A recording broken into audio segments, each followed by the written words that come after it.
Hello guys, मैं Hardeep Singh from गति group of classes आप सभी का स्वागत करता हूँ। आज का जो हमारा टॉपिक है वो हमारा क्लास प्लस टू पेंटिंग या फाइन आर्ट्स का जो लास्ट चैप्टर हमारा चल रहा है और टर्म 2 का भी है, द मॉडर्न इंडियन आर्ट। उसका आज हम पार्ट 3 करने जा रहे हैं। ऑलरेडी 2 वीडियोस हम बना चुके हैं उसकी। ये भी जो है आपका 3 पार्ट है। इस पार्ट में आपका थ्योरी पार्ट जो है वो खत्म हो जाएगा। इसकी अगली वीडियो जो होगी उसमें हम जितनी भी पेंटिंग्स हैं मॉडर्न इंडियन आर्ट में या फिर स्कल्पचर्स हैं या फिर कोई भी और चीज है उसके बारे में बात करेंगे। तो शुरू करते हैं बिना कोई टाइम वेस्ट किए part 3, the modern Indian art. And this is pure NCERT based theory. इसमें वो कोई भी और बुक या कोई भी और मटेरियल मिक्सचर नहीं है। तो हमारे पास टॉपिक है tracing the modern Indian art. Modern Indian art जो है उसमें बहुत सारे आइडियाज अभी वेस्ट के आ चुके हैं, लेकिन सभी as all are the different significantly like उनका एक अपना ही इंपॉर्टेंस है। फैक्ट क्या है कि मॉडर्निज्म एक ऐसी आर्ट मूवमेंट है जो इंडिया में आई, लेकिन it was still a British colony, is hard to deny, क्योंकि इंडिया अभी भी ब्रिटिशर्स के अंडर था। तो इसलिए उनका इन्फ्लुएंस उस पर होना जरूरी है। ये मानते हैं कि कुछ आर्टिस्ट जैसे कि गगनेंद्र टैगोर हो गए, है ना, अमृता शेरगिल हो गए, जैमिनी रॉय हो गए, इन्होंने कंसीडर किया as modern during the early 1930s। लेकिन इन्होंने काफी हद तक जो ओल्ड टाइम पीरियड था उसके ऊपर भी काम किया। जैसे कि वेस्ट में अगर हम देखें तो ये पेंटिंग कोई आपके सिलेबस में नहीं है, ये सिर्फ एक रेफरेंस के लिए दी गई है, जिसको हम एकेडमिक रियलिज्म बोलते हैं। एक तरह से जो रियलिटी है उसको लेके पूरा काम कर रहे हैं ये लोग, है ना। मतलब काफी हद तक जो है इन्फ्लुएंस ये जो है कहता कि in the west particularly in Europe modern art came up when, जब उन्होंने एकेडमिक रियलिज्म को इन आर्ट एकेडमीज रिजेक्ट करना शुरू कर दिया, तो उन्होंने नया तरीका खोजा आर्ट को करने का। ये जितने भी मॉडर्न आर्टिस्ट थे इन्होंने अपने आप को एवेंट ग्रेड एवेंट गार्डे और at the frontier of change from tradition to modernity. मतलब ऑलरेडी जो पिछला काम चलते आ रहा है उसकी जगह पे एक मॉडर्न आर्ट को लेके आए।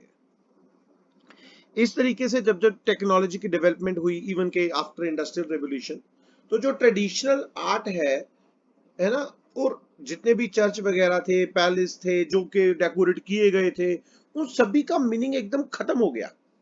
मतलब उनका इन्फ्लुएंस खत्म हो गया, उनका जो एक ट्रेंड था वो ट्रेंड खत्म हो गया। अभी कहता अर्ली मॉडर्न फ्रेंच आर्टिस्ट थे जैसे कि एडवर्ड माने, पॉल सीजन, क्लॉड मोने। ये जो आर्टिस्ट है ये इनकी ही पेंटिंग्स है ना, जो नीचे नीचे है ये इन्हीं की पेंटिंग्स है। इन्होंने देखा कि ये इंस्टीट्यूशन से बाहर एक तरह से बिल्कुल अलग होके काम कर रहे हैं।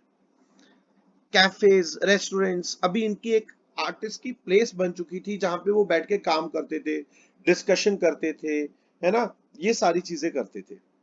कोई आर्टिस्ट नहीं, मतलब जितने भी आर्टिस्ट हैं, चाहे फिल्म मेकर्स हैं, चाहे राइटर्स हैं, चाहे पोइट्स हैं। अगर हम इंडिया की बात करें तो आर्टिस्ट लाइक एफ एन सोजा, जे स्वामीनाथन, जिन्होंने आर्ट इंस्टीट्यूशन जो कि पुराने तरीके से ट्रेडिशनल आर्ट को फॉलो करवा रहे हैं, उन्होंने they identified themselves with these western artist कि हम इनकी तरह काम करते हैं, है ना। What made a big difference? Story of modern Indian art is that modernity and colonialism, they were totally closely connected to each other। ठीक है ना, क्योंकि अगर हम नेशनलिज्म की बात करें तो ये सिर्फ एक पॉलिटिकल मूवमेंट नहीं है। ये क्योंकि जो कि इंडियन रिवोल्ट ऑफ 1857 के बाद शुरू हुआ, जिसकी वजह से कल्चरल नेशनलिज्म इस तरीके की पेंटिंग्स बनाई जाने लगी। कल्चरल नेशनलिज्म आइडियाज लाइक स्वदेशी, स्वदेशी मतलब अपने देश में बना हुआ। जैसे कि आर्ट हिस्टोरियन है अनंत कुमार स्वामी, है ना, लेट 19 सेंचुरी में 20th सेंचुरी में उन्होंने ये सारी चीजें इंट्रोड्यूस की भाई। जो स्वदेशी है, अपने देश का कल्चर है, उसको फॉलो किया जाए। इसका मतलब ये है कि हम इंडियन मॉडर्निज्म को एक ब्लाइंड इमिटेशन ऑफ वेस्ट नहीं मान सकते कि भाई ये बिल्कुल ही जो अंधे हैं हम लोग, है ना, अंधों की तरह बस कॉपी करना शुरू कर दिया। ये ऐसा नहीं है। There was a careful process of selection कि कौन सा काम सेलेक्ट करना है, कैसी टेक्निक यूज करनी है, कैसा काम करना है, ये सारे का सारा इंडिया के ऊपर, उनके आर्टिस्ट के ऊपर डिपेंड करता था। तो हमने पहले ही ऑलरेडी अवनिंदनाथ टैगोर जो है उनके बारे में बात की है कि जिन्होंने आर्ट स्कूल भी शुरू किया 19th सेंचुरी में कलकत्ता में, ठीक है ना। सब्सिक्वेंटली कला भवन शांति निकेतन, वहां पे आर्टिस्ट जैसे कि नंदलाल बोस, असित कुमार हवलदार, अवनिंदनाथ टैगोर, जो के एक इंस्पिरेशन ले रहे थे फ्रॉम पास्ट। अजंता फ्रेस्को, ये अजंता की केव्स में बना हुआ है बोधिसत्व पद्मपानी। मुगल, पहाड़ी, राजस्थानी पेंटिंग्स, इनका इन्फ्लुएंस उनके काम पे काफी हद तक दिखाई देता है, चाहे वो सब्जेक्ट मैटर हो, चाहे टेक्निक हो। चाहे उन्होंने अपनी नई टेक्निक भी बनाई, लेकिन कहीं ना कहीं उनको उस टेक्निक का भी इन्फ्लुएंस है उनके पास। तो आर्टिस्ट लाइक गगनेंद्रनाथ टैगोर, रविंद्रनाथ टैगोर, जेमिनी रॉय, अमृता शेरगिल, राम किंकर बैज, विनोद बिहारी मुखर्जी, हम इनको एक एटीट्यूड मान सकते हैं कि इनका कहीं ना कहीं मॉडर्न इंडियन आर्ट में एक प्लेस है। अच्छा, एक टॉपिक है हमारे पास, new figurative art and modern art from 1980s। 1970s में बहुत सारे जो आर्टिस्ट है ना, उन्होंने फिगर्स का यूज किया, स्टोरीज का यूज किया, जो कि आसानी से लोगों के समझ में आ सके। तो ये एक तरीका था उनका, social problems, Indo Pakistan war, है ना, बर्थ ऑफ बांग्लादेश, ऐसे उन्होंने सब्जेक्ट मैटर्स लिए। जैसे कि ये देखो, इस तरीके का काम करना उन्होंने शुरू किया। भाई अगर हम केजी सुब्रमण्यम, गुलाम मोहम्मद शेख, भूपेन कक्कड़, इनकी बात करें तो इन्होंने स्टोरी टेलिंग करनी शुरू की पेंटिंग्स में, मतलब एक स्टोरी को डिपिक्ट करना शुरू कर दिया। जुगेन चौधरी, विकास भट्टाचार्य, गणेश पायन, है ना, ये वेस्ट बंगाल में काम कर रहे थे, इन्होंने भी सोशल प्रॉब्लम के ऊपर काम करना शुरू किया। लाइक अर्लियर जनरेशन थी जो इंडियन आर्टिस्ट की, वो old miniature painting, popular art, calendar art, folk art, उस पे काम कर रहे हैं। लेकिन इन लोगों ने थोड़ा सा सोशल प्रॉब्लम्स पे काम करना शुरू किया।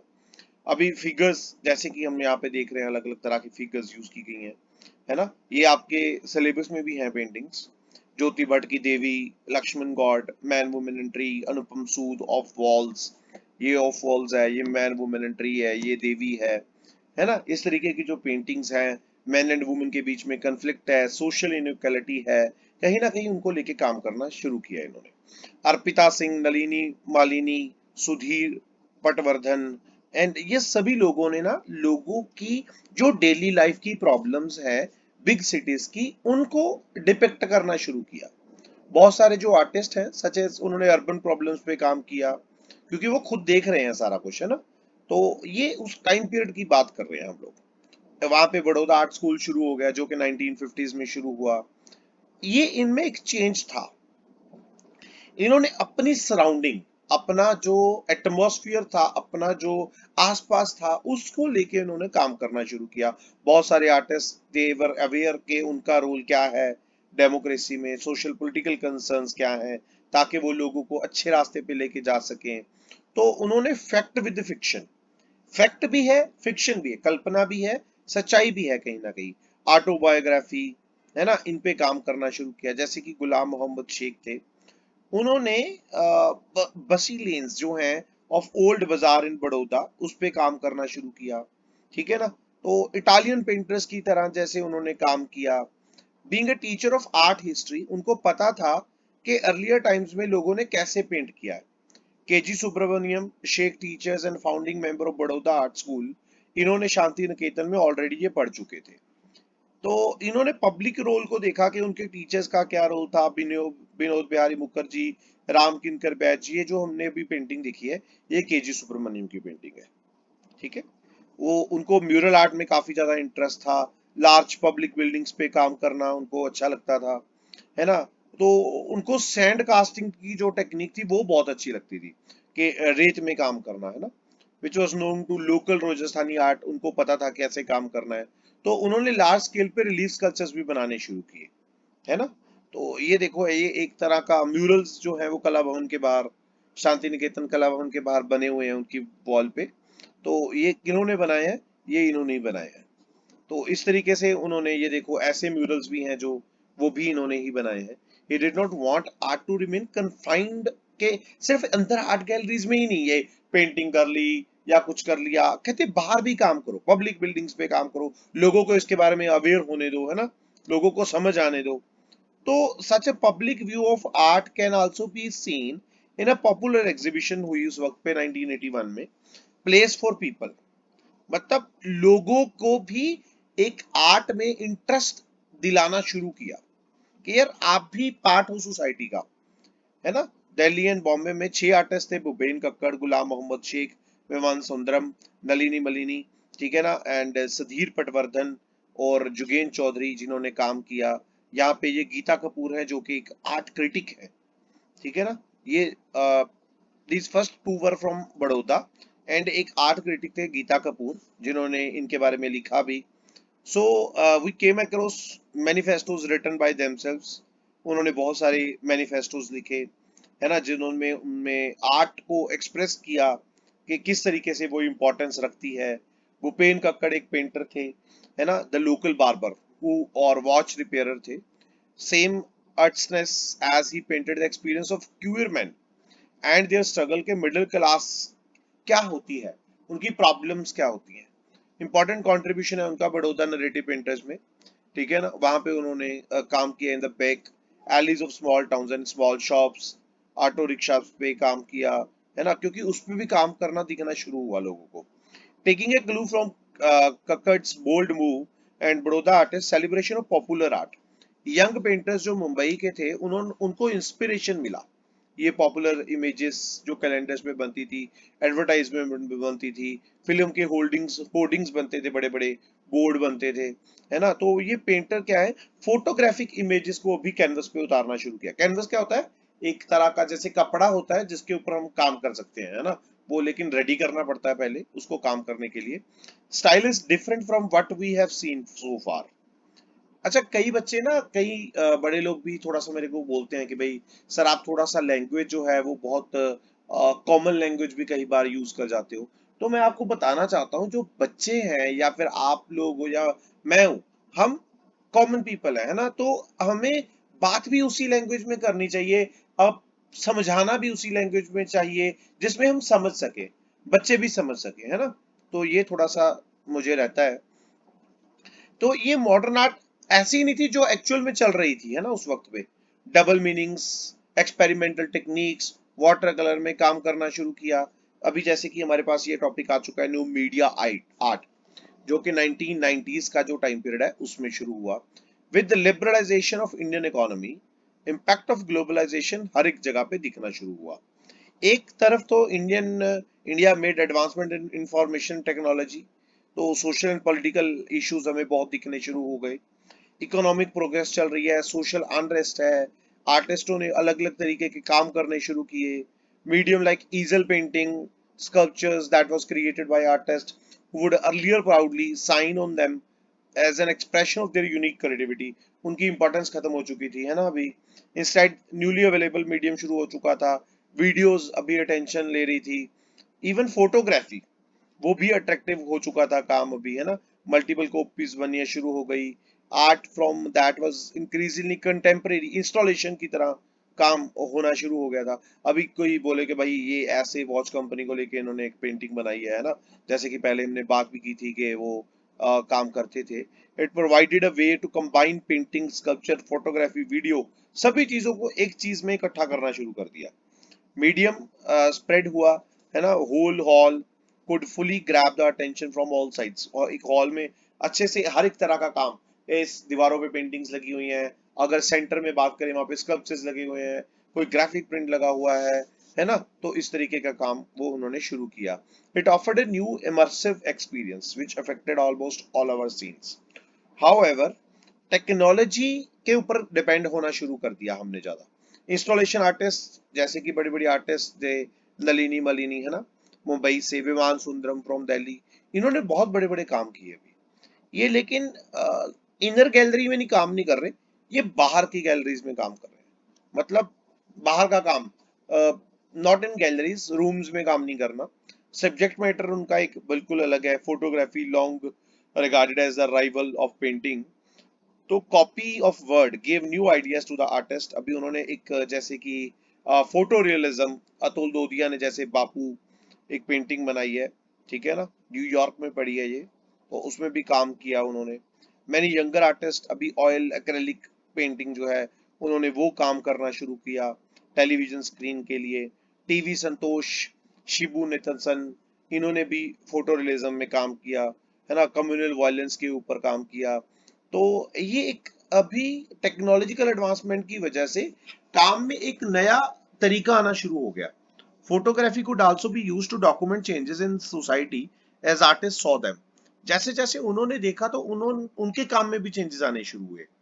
शेबा चाची, रावी अग्रवाल, है ना, रवि अग्रवाल एंड अतुल भल्ला, ये सभी इन्होंने इस तरीके से काम किया, सोसाइटी के ऊपर काम किया, वुमेन एस्थेटिक्स के ऊपर काम किया, क्यूर पीपल के ऊपर काम किया, है ना।